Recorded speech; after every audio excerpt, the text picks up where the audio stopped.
So how does charity work in a private and free society?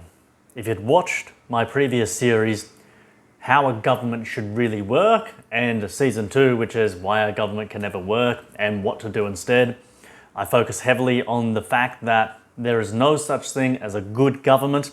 Society should run via a privatized capitalistic anarchy, meaning anarchy, no rulers, capitalism, meaning voluntary trade, and privatization, meaning all business is privatized, which it essentially is today. That's all the term public means. The public is just a cabal-owned private business that they call the public. So you want to get rid of that concept of public and only have private businesses. So how do we look after the disabled people who are born like that, people who become too old to physically work or even mentally work, and people who are unfortunate and have physical accidents or become really sick and they don't have any other family members to look after them? How do we look after those people? How should we in a free and private society? Because currently today, the way we do that is via slave labor.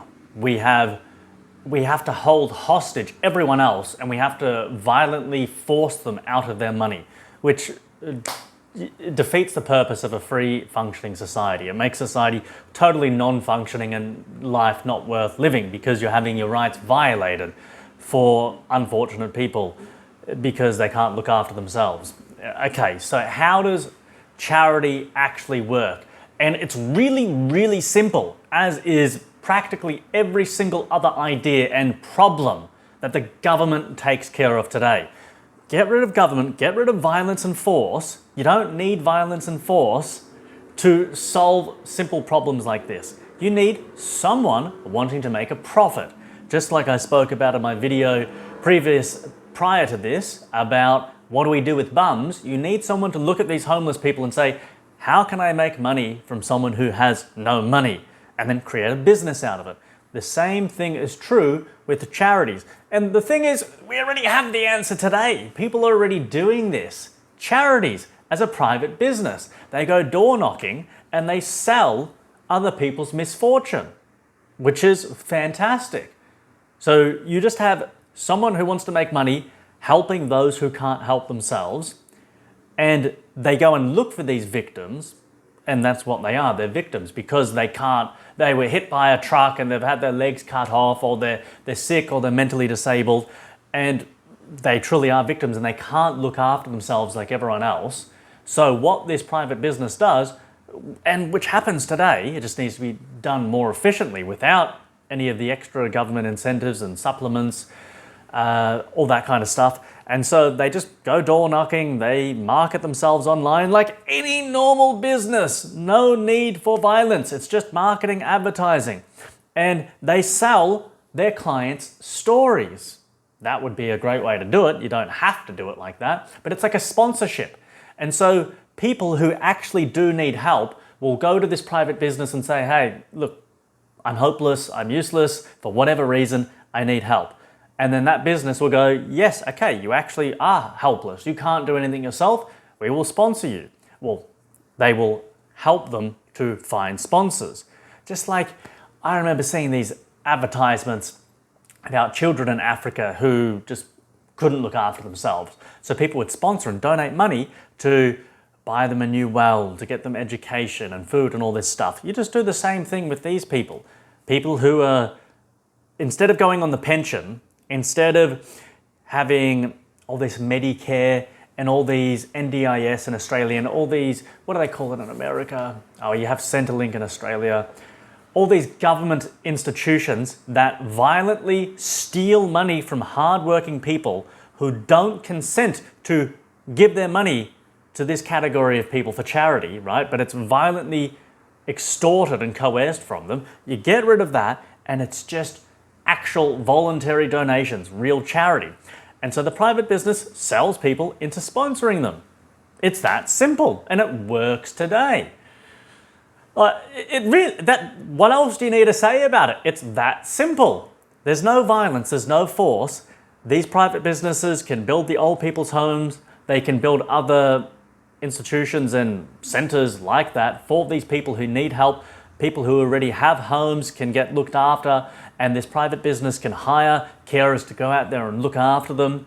And that's it. And it's just paid by donations. And we know people are already happy to pay these donations because we have evidence, we've got facts that people are being robbed just out of their minds today. And yet they still donate on top of that to help the unfortunate. Like, it's almost miraculous. And it's so simple. That's all you need to do. Like, whenever you come across any problem, it's just privatize it. How can someone make money from this without using force and violence? Simple. If someone is just a lazy bum and there isn't anything wrong to them, they'll go to this business and the business will reject them and say, no, you're not getting any charity. We can't sell your case and your story because you're just lazy, right? Which how many people are on the dole on Centrelink today that there's nothing wrong with them. They can work, they can do something productive, but they just don't because there's government handouts. Government will just rob people who are actually working and providing value and contributing to the world. And there's so many dole bludgers, just bums, that can take all this money. That wouldn't exist in this kind of world, in a privatized, anarchy, capitalistic society. And privatized, very simply, just means it's a private business run by leadership. Anarchy just means a system where there's no government, where there's no rulers, there's leaders, hierarchy via consent, which is fantastic. That's what that concept of anarchy means. And capitalism, free voluntary trade without outside interference and coercion. It's just, hey, do you want a job? Yeah, give me some money. Okay, here's some money. That's it. No violence. It's just all via contract and consent.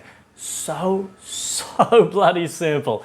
There's your answer. I'm going to read a small chapter out of the Ayn Rand lexicon, Objectivism from A to Z. So Ayn Rand is a very famous philosopher for creating the only really good, legitimate philosophy called Objectivism. And there's a component here called charity. And I'm just going to read out her views on charity. My views on charity are very simple. I do not consider it a major virtue, and above all, I do not consider it a moral duty. There is nothing wrong in helping other people, if and when they are worthy of the help and you can afford to help them. I regard charity as a marginal issue. What I am fighting is the idea that charity is a moral duty and a primary virtue. So that extract was actually from an interview she did with Playboy magazine, which seems like an odd place to talk about that, but okay. And it continues with some more detail here. The fact that a man has no claim on others, i.e., that it is not their moral duty to help him and that he cannot demand their help as his right, does not preclude or prohibit goodwill among men and does not make it immoral to offer or to accept voluntary, non-sacrificial assistance. That's the whole point. Charity must be non-sacrificial, whereas today it is sacrificial. You are forced against your will to give whether you want to or not, which is immoral. It is unjust, it's just plain bloody wrong.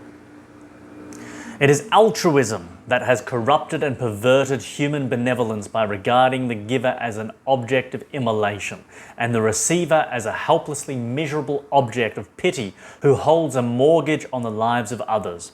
A doctrine which is extremely offensive to both parties, leaving men no choice but the role of sacrificial victim or moral cannibal.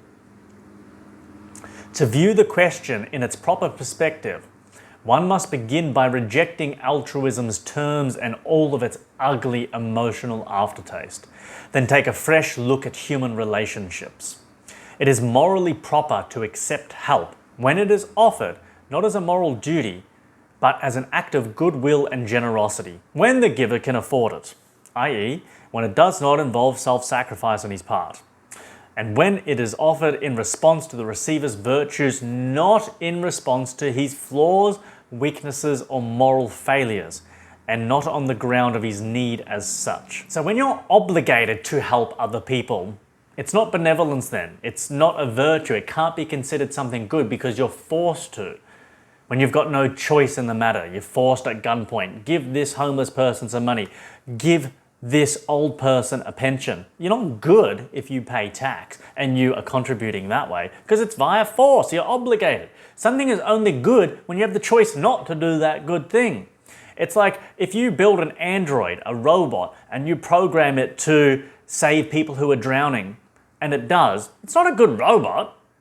Sure, it did a good thing from our perspective, but it's not good. It can't be good. It can only enact its programming. It hasn't got the choice to let that person drown. If you were to save someone that was going to drown, and it was non-sacrificial to yourself, you knew, oh, I'll be okay, it's just a little kid, and it's calm water, I can pull them out easily and I won't sacrifice my own life to save them, that's good, that's benevolent. Same with this. If you choose to donate and to give money to a charity to help people who are unfortunate, that then becomes benevolent. It's not benevolent as it is today when you are being robbed at gunpoint. The proper method of judging when or whether one should help another person is by reference to one's own rational self-interest and one's own hierarchy of values. The time, money, or effort one gives, or the risk one takes should be proportionate to the value of the person in relation to one's own happiness. The small minority of adults who are unable, rather than unwilling to work, have to rely on voluntary charity. Misfortune is not a claim to slave labor. Oh, I love that line. There is no such thing as the right to consume, control, and destroy those without whom one would be unable to survive. End of video. Bye-bye.